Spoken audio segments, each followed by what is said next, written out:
Soldier Field. The Dallas Cowboys went in prepared to battle against the Chicago Bears.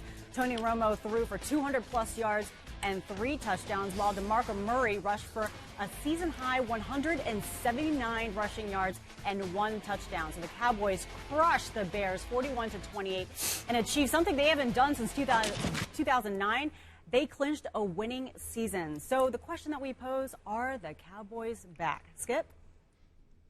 I don't really understand that question. I don't think they ever went away. Stephen A. Smith, how about my 9-4 Dallas Cowboys? How about no more 8-8, 8-8, 8-8, no more Stephen A. Smith unfunny, unhilarious shtick ridiculing my Dallas Cowboys for going 8-8, 8-8, 8-8. Can't do it anymore. You're out of ammo this time, my friend. How about home sweet road for my Dallas Cowboys? Now 6-0, 6-0 away from Jerry World. That is the NFL's best road record by 2 full games over the San Francisco 49ers. And now my Dallas Cowboys get 10 full days to prepare for the rematch of Dallas-Philly at Philadelphia. And I just remind you, just an early little thought here, my Cowboys won at Philly last year 17-3. How about my Cowboys last night righting yet another wrong of last 8-8 season? Last year, in December, it was December the 9th, they went up to Chicago on a very cold Monday night, and they lost 45-28 after trailing 42-14. Last night, they won 41-28 after leading 35-7. And how about DeMarco Murray re-entering the MVP race with 32 carries for 179 yards, and he caught 9 more balls for 49 more yards. Can we say MVP again, Mr. Smith? And how about my man Tony Romo, bouncing back from that debacle of a Thanksgiving Day game in which he clearly was not ready to play and admitted last night it was the only game this year before which he has not taken a pain-killing injection. He took one last night. He bounced back with 3 touchdowns and 0 interceptions, and my Cowboys had 0 turnovers in yet another road game. And how about my man Jay Cutler, my fellow Vanderbilt alum from Santa Claus, Indiana, throwing me an early Christmas present. Thank you very much, Jay Cutler. I needed that. The game-sealing interception caught by Orlando Scandrick after he had ranted and raved on the sidelines and recharged the Dallas Cowboys for one last defensive stand. I loved what I saw last night. My Cowboys never went away, but they are definitely back. And now I can sit back and I can root for the Seattle Seahawks against your Mark Sanchez-led Philadelphia Eagles this Sunday and watch you sweat. The floor is yours. Well, first of all, you need to be incredibly grateful to me for allowing you to go on that ridiculous, nonsensical soliloquy that you just went on about the Cowboys, considering the fact that you abstained yesterday. You actually shouldn't have been allowed to talk about the Cowboys today because you abstained yesterday because you were so petrified of picking them or going against them. You thought that the Chicago Bears were going to win this game. I specifically told you from a week ago, even after they got shellacked by the Philadelphia Eagles on Thanksgiving Day, I specifically said to you, Skip Bayless, this week was a bye week. You have nothing to be concerned about because Jay Cutler was the quarterback for the Chicago Bears and Mark Trestman was the coach. What did the Chicago Bears do? They talked all week long about establishing the run. It's incredibly imperative. We know that we've got some receivers, but against the Dallas Cowboys to be effective, you're going to need to run the football. That's what we want to do. And what did they do? They followed up an number of 8 rushes against Philadelphia. Against Detroit the previous week to this game where they only rushed the ball 15 times. They had no rushing attack whatsoever. Jay Cutler predictably threw an interception at the most inopportune time.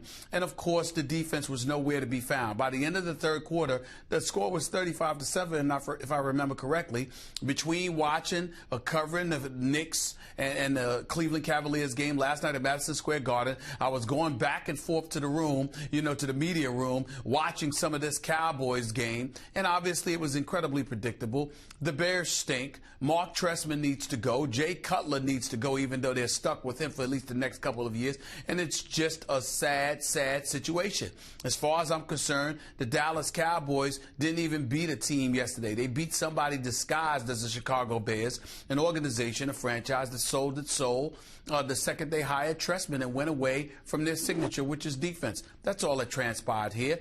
You think I'm going to make a big deal of the Dallas Cowboys winning the game I knew all along they were going to win? You were the one petrified. You were the one panicking. You were the one that literally on a show called First Take, in which you've been the patriarch of this show for 10 years, you were absolutely scared to make a pick. You, Skip Bayless, First Take, you got the nation looking forward to watching the show and getting our take on subjects, and you were a scaredy cat. You were scared to step up and say definitively before last night's game that the Dallas Cowboys were going to beat the pathetic, putrid Chicago Bears. That's how scared you were. So you can sit here and stick out your chest and bloviate all you want to and act like it's such a beautiful, beautiful day. But you, my friend, have ensured that the Dallas Cowboys are going to have very bad days because you were so scared you even lost faith, which shows nobody needs to have any faith in the Dallas Cowboys, which means that somewhere along the way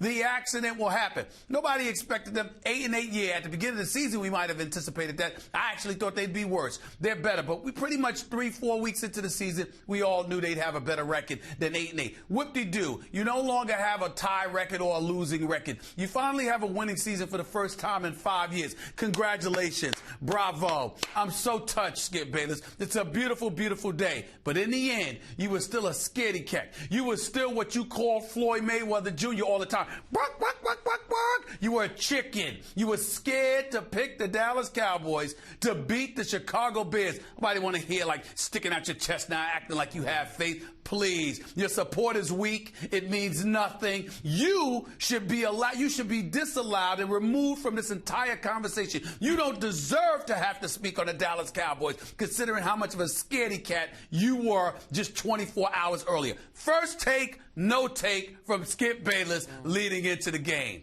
Who would have thought it? Are you finished? Yes. Is the floor mine now? It shouldn't be, but go ahead. Let me ask you a question.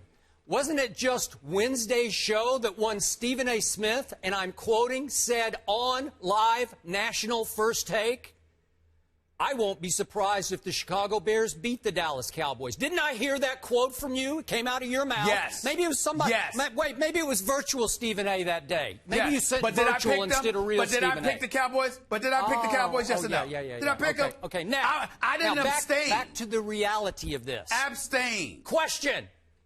Who picked the Dallas Cowboys to win the NFC East before the season started? Oh, it's very relevant. Irrelevant. Wait. Irrelevant. You were scared yesterday. What did I say to you yesterday? I said I stand by my preseason pick that Dallas will win the NFC East. I made it totally clear. Doesn't matter. This is way over your head. I know that. So again, for most of our viewers will get this, but you won't, and that's okay. But I'm mostly talking to the viewers out there who are sophisticated enough to understand this.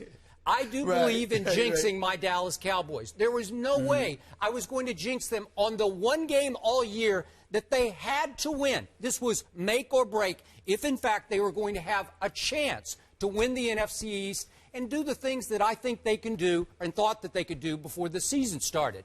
So I told you clearly, I'm not going to jinx the pick, but I stand by my preseason pick that they will win the NFC East. You should be able to see through that and see I'm just going to abstain because we all know. I'm going to finish. Quit waving your silly little hand like you're in second grade. Listen to me. Yeah. What have I told you again and again about how players do watch this show? Every Cowboy we've had on, and just about every player we've had in here says, I always watch First Take. They all watch us. We know this. Thank you very much. Yesterday, especially when my Cowboys are a captive audience in a road hotel, it's high possibility or probability they're going to be watching us. I wanted to help the cause by trying to remotivate them in ways I didn't help the cause before Thanksgiving, when I was too bold and too confident, and I said they will beat the Philadelphia Eagles at Jerry World on Thanksgiving. That was my fault, and I blame myself on the show on Friday that Prim hosted, as you will recall, last Friday, because I took some blame. I shouldn't have been so bold, so overconfident, because they were overconfident and did not take the Philadelphia Eagles nearly seriously enough at Jerry World on Thanksgiving.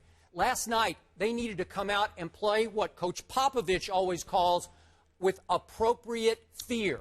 And I wanted to help just in my little way reinstill a little appropriate fear by saying, gee, I don't know. I'm not sure they can even win this game. You're talking entirely too long because I have a question for you and I need you to answer it, okay? Here's the question, Skip Bayless. Stay with me because I got a question following up this one. Didn't the Dallas Cowboys beat the Philadelphia Eagles beat the Dallas Cowboys on Thanksgiving Day? 33-10. It was a nightmare. So as a result of that, this next Sunday's game is going to be arguably the most important game for the Cowboys this season, correct? They are in position now to take over the East. After Seattle beats Philly this Sunday, as we're about to discuss. But what I'm saying is that game is going to be pivotal, is it not? Sure. Yes or no? Yeah. Okay. So, Skip Bayless, are you abstaining from picking that game we're too? 10 days away from that. I got 10 days. I'm going to pull a Stephen A. here. I'm asking you, are you going to abstain? 10 days. I got 10 days to think about that one. I'm asking you, are you going to abstain? Are you going to abstain? That's all I'm trying to say. I'm not asking you who you're going to pick. I'm saying, are you going to abstain from picking? Because to me, since if you follow your philosophy, about Chicago yesterday, then we shouldn't expect a prediction from you when they play the Eagles next week. You just never know about Unbelievable. You'll have to tune in 10 days from today. Well, actually, a week from today. All right, so you still think that the Dallas Cowboys can win the NFC East? Listen, I have booked it. I booked it before the year. You can book it, and I booked the Eagles before the year, and I'm sticking with it. And by the way, I just have to give Mark Sanchez as their quarterback. One quick shout out to my friend Jim Nance, who did the game last night, obviously on NFL Network. I love you, Jim. Known you forever. But Jim made a statement at the end of the game, near the end of the game. Nobody out there, I'm paraphrasing slightly, nobody out there thought these Cowboys would do much of anything this year. Jim, I did. You're just saying. I was on record. Well, it's a good win because with that, the Dallas Cowboys broke a streak of 4 straight non-winning seasons. So as you mentioned,